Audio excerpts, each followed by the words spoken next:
میرا نام عائشہ ہے۔ میری زندگی عام سی تھی، مگر سب کچھ اس دن بدلا جس دن میں نے اسے پہلی بار دیکھا۔ شام کے وقت میں گھر کی طرف جا رہی تھی کہ راستے میں شدید بارش شروع ہو گئی۔ میں ہڑبڑاہٹ میں ایک درخت کے نیچے رکی جب اچانک ایک آواز آئی، آپ یہاں کھڑی بھیگ رہی ہیں، میں چھوڑ دوں؟ میں نے مڑ کر دیکھا، ایک خوبصورت سنجیدہ چہرہ، گہری آنکھیں۔ اس کا نام ریحان تھا۔ مجھے نہیں معلوم کیوں، لیکن اس کے چہرے پر ایک عجیب سی اداسی تھی، جیسے وہ کچھ چھپا رہا ہو، کچھ بہت بڑا۔ میں نے گاڑی میں بیٹھنے کا فیصلہ کیا، اور وہ پہلی نظر میں ہی ایک انجان سا خوف بھی دے گیا اور ایک انجان سا سکون بھی۔ اگلے چند دنوں میں ہماری ملاقاتیں بڑھ گئی۔ ریحان بہت خیال رکھنے والا تھا، نہ کہ کبھی کبھی مجھے خوف ہونے لگتا تھا۔ وہ کہتا، میں تمہیں کھونا نہیں چاہتا عائشہ، تم میری ضرورت بن گئی ہو۔ ہم ابھی 2 ہفتوں سے ہی مل رہے تھے، مگر اسے میرے بارے میں سب کچھ پتا ہوتا۔ ایک دن میں نے پوچھا، ریحان تمہیں کیسے پتا چل جاتا ہے کہ میں کہاں ہوں؟ وہ ہلکا سا مسکرایا۔ محبت میں سب جان لیتے ہیں،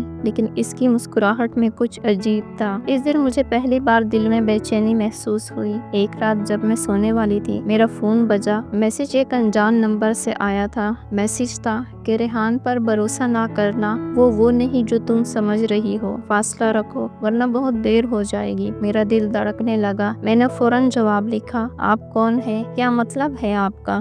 لیکن کوئی جواب نہیں آیا۔ میں پوری رات جاگتی رہی۔ اگلے دن میں نے یہ بات ریحان کو بتانے کا سوچا، مگر اس کا چہرہ دیکھ کر رک گئی۔ وہ ہمیشہ کی طرح مسکراتا ہوا تھا، جیسے سب کچھ جانتا ہوں۔ چند دن بعد ریحان عجیب سا ہو گیا۔ کبھی گھنٹوں غائب رہتا، کبھی آتے ہی کہتا، عائشہ اگر کبھی میں چلا جاؤں تو میرا انتظار کرنا، میں تمہیں اکیلا نہیں چھوڑوں گا۔ میں پوچھتی، کہاں جاؤ گے؟ کیا کہنا چاہتے ہو؟ مگر وہ جواب نہ دیتا۔ اس کی آنکھوں میں ایک ایسا راز تھا جو مجھے اندر تک ہلا دیتا تھا۔ ایک رات ریحان نے مجھے فون کیا، عائشہ کیا تم مجھ سے ایک آخری بار مل سکتی ہو؟ میں تمہیں کچھ بتانا چاہتا ہوں۔ اس کی آواز ٹوٹی ہوئی تھی۔ میں فوراً چلی گئی۔ ملاقات کی جگہ شہر سے باہر ایک ویران سڑک کے قریب تھی۔ بارش ہلکی ہلکی ہو رہی تھی اور پورے ماحول میں ایک خوفناک خاموشی تھی۔ ریحان کھڑا میرا انتظار کر رہا تھا، لیکن پہلی بار میں نے اسے ایسا دیکھا۔ اس کا چہرہ بے حد خوفزدہ تھا، جیسے وہ کسی سے بھاگا ہو۔ میں نے کانپتی آواز میں پوچھا، ریحان کیا ہوا؟ وہ میرے بہت قریب آیا اور دھیرے سے بولا،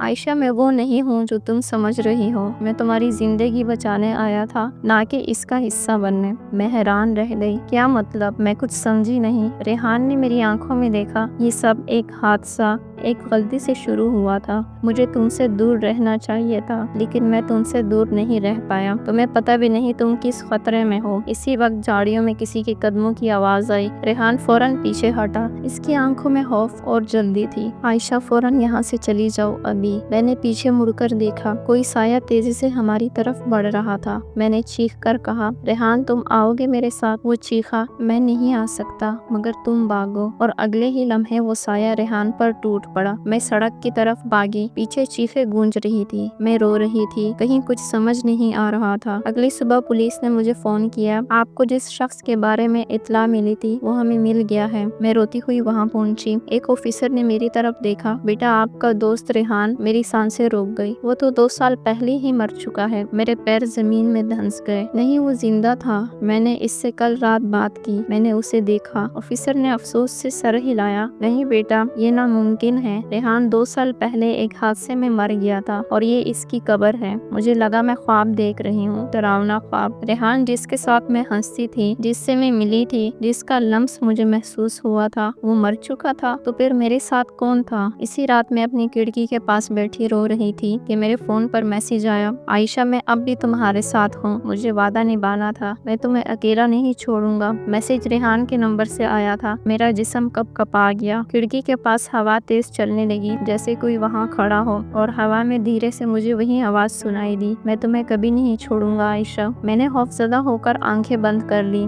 ریحان محبت تھا یا وہ راز جو ہمیشہ میرے پیچھے رہے گا؟